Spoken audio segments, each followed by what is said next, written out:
Share marketing Kannada ಚಾನಲ್ಗೆ ತಮಗೆಲ್ಲರಿಗೂ ಸ್ವಾಗತ. ಇವತ್ತು ಬಂದು 31 ಜುಲೈ 2024 ನಿಫ್ಟಿ 50ನಲ್ಲಿ ಏನಾಯಿತು, BSE ಸೆನ್ಸೆಕ್ಸ್ ನಮ್ಮ ಶೇರ್ ಮಾರ್ಕೆಟ್ನಲ್ಲಿ ಏನಾಯಿತು, ಸ್ಟಾಕ್ ಮಾರ್ಕೆಟ್ ಅಪ್ಡೇಟ್ ನೋಡೋಣ ಬನ್ನಿ. ಅದೇ ರೀತಿ ಟ್ರೆಂಟ್ ಲಿಮಿಟೆಡ್ ಅಂತ ಇದೆ, ಇದು ಬಂದು ಟಾಟಾ ಎಂಟರ್ಪ್ರೈಸ್ ಇತ್ತೀಚೆಗೆ ಒಂದು ಒಳ್ಳೆ ಅಪ್ಸೈಡ್ ರ್ಯಾಲಿ ಮಾಡ್ತಾ ಇದೆ, ಅದನ್ನು ನೋಡ್ಕೊಂಬರೋಣ ಬನ್ನಿ. ನೋಡೋಣ ಏನಾಯಿತು ಅಂತ. ನಿಫ್ಟಿ 50 ಕ್ಲೋಸ್ ಆಗಬೇಕಾದ್ರೆ ಇವತ್ತು ಒಂದು ಒಳ್ಳೆ ಏರಿಕೆ ತೋರಿಸಿದೆ, 93.85 ಪಾಯಿಂಟ್ಸ್ಗಳಷ್ಟು ಏರಿದೆ. ಅಂದರೆ ಇದು ಕ್ಲೋಸ್ ಆಗಬೇಕಾದ್ರೆ ಸುಮಾರು 24,951.15 ಅಂದರೆ ಹೆಚ್ಚು ಕಡಿಮೆ ಹತ್ತತ್ರ ಇದು 25,000ಕ್ಕೆ ಹತ್ತತ್ರ ಇದೆ.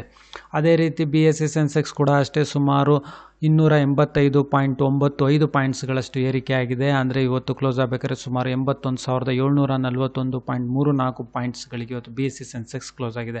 ಹಾಗೆ ಅತಿ ದೊಡ್ಡ ಕಂಪ್ನಿಗಳ ನಿಫ್ಟಿ 50ನಲ್ಲಿ ಟಾಪ್ ಗೇನರ್ಸ್ ಅಂತ ನೋಡೋದಾದರೆ JSW ಸ್ಟೀಲ್ ಶೇರ್ಸ್ಗಳಲ್ಲಿ ಏರಿಕೆ ಆಗಿದೆ, ಏಷ್ಯನ್ ಪೇಂಟ್ಸ್ ಒಳ್ಳೆ ಏರಿಕೆ ತೋರಿಸಿದೆ, HDFC Life, NTPC, SBI Life Insurance, Maruti Suzuki India ಶೇರ್ಸ್ಗಳು, ಹಾಗೆ ಅಡಾನಿ ಪೋರ್ಟ್ಸ್ ಶೇರ್ಸ್ಗಳಲ್ಲಿ ಏರಿಕೆಯಾಗಿದೆ. ಹಾಗೆ ಭಾರತಿ ಏರ್ಟೆಲ್, ಇಂಡ್ಯಾಲ್ಕೋ ಇಂಡಸ್ಟ್ರೀಸ್, ಅಡಾನಿ ಎಂಟರ್ಪ್ರೈಸಸ್, ಕೋಟಕ್ ಬ್ಯಾಂಕ್, ITC, ಟೆಕ್ ಮಹೇಂದ್ರ, ಸನ್ ಫಾರ್ಮಾ, ಹಾಗೆ Bajaj Auto, Cipla, Hero MotoCorp, L&T, Tata Steel, HCL technologies, ಹಾಗೆ ONGC ಶೇರ್ಸ್ಗಳಲ್ಲಿ ಇವತ್ತು ಏರಿಕೆ ಆಗಿದೆ. ಹಾಗೆ IPOಗಳು ನೋಡೋದಾದರೆ ನಿನ್ನೆ ಇದ್ರ ಬಗ್ಗೆ ಮಾತಾಡಿದ್ವಿ. ಹಸ್ತನಪುರ ಲಾಜಿಸ್ಟಿಕ್ ಲಿಮಿಟೆಡ್ SME IPO ಇನ್ನೂ ಓಪನ್ ಇದೆ. ಹಾಗೆ ಸತ್ಲೋಕರ್ ಸಿನರ್ಜಿ E&C ಗ್ಲೋಬಲ್ ಲಿಮಿಟೆಡ್ SME ಇದು ಓಪನ್ ಇದೆ. ಹಾಗೆ ರಾಜ್ಪುತಾನ ಇಂಡಸ್ಟ್ರೀಸ್ ಲಿಮಿಟೆಡ್ SME IPO ಇದು ಇವತ್ತು ಓಪನ್ ಇದೆ. ಹಾಗೆ ಹೊಸದು IPO ಬಂದಿದೆ, Utsav CZ gold jewels limited SME IPO. ಇದು ಪ್ರೈಸ್ ರೇಂಜ್ ಬಂದು 104 ರೂಪಾಯಿಂದ 110 ರೂಪಾಯಿ, ಮಿನಿಮಮ್ ಇನ್ವೆಸ್ಟ್ಮೆಂಟ್ 124,800 ರೂಪಾಯಿ. ಇವತ್ತು ಓಪನ್ ಆಗಿರೋದು 31 ಜುಲೈ, ಕ್ಲೋಸ್ ಆಗೋದು 2ನೇ ತಾರೀಕು. ಇತ್ತೀಚೆಗೆ ಗೋಲ್ಡ್ ಪ್ರೈಸಸ್ ಜ್ಯುವೆಲರಿನಲ್ಲಿ ಒಂದು ವಹಿವಾಟು ಜಾಸ್ತಿ ಆಗಿದೆ, ಮೇ ಬಿ ಅದಕ್ಕೇ ಗೋಲ್ಡ್ ಜ್ಯುವೆಲರಿ ಕಂಪ್ನಿಗಳು ಸೆನ್ಕೋ ಇರ್ಬೋದು ಇದೆಲ್ಲ ಜಾಸ್ತಿ ಪಾರ್ಟಿಸಿಪೇಟ್ ಮಾಡ್ತಿದೆ. ಹಾಗೆ ಇದಕ್ಕೂ ಒಂದು ಆಪರ್ಚುನಿಟಿ ಬರ್ಬೋದು. ಅದೇ ರೀತಿ ಟ್ರೆಂಟ್ ಲಿಮಿಟೆಡ್ ಟಾಟಾ ಎಂಟರ್ಪ್ರೈಸಸ್ ಅವ್ರದ್ದು ವೆಸ್ಟ್ ಸೈಡ್ದು ಅಪ್ರಿಯಲ್ಸ್ ಬಟ್ಟೆ ಅಂಗಡಿ ನೋಡಿದಿರಲ್ಲ, ಅದರದ್ದು ಇದು ಕಂಪನಿ ಬರ್ತೀವಿ. ಇದ್ರ ಕೆಳಗಡೆ ತುಂಬ ಕಂಪ್ನಿಗಳು ಬರ್ತವೆ. ಟ್ರೆಂಟ್ ಲಿಮಿಟೆಡ್ ವೆಸ್ಟ್ ಸೈಡು ಅದರಲ್ಲಿ ಒಂದು ಕಂಪನಿ.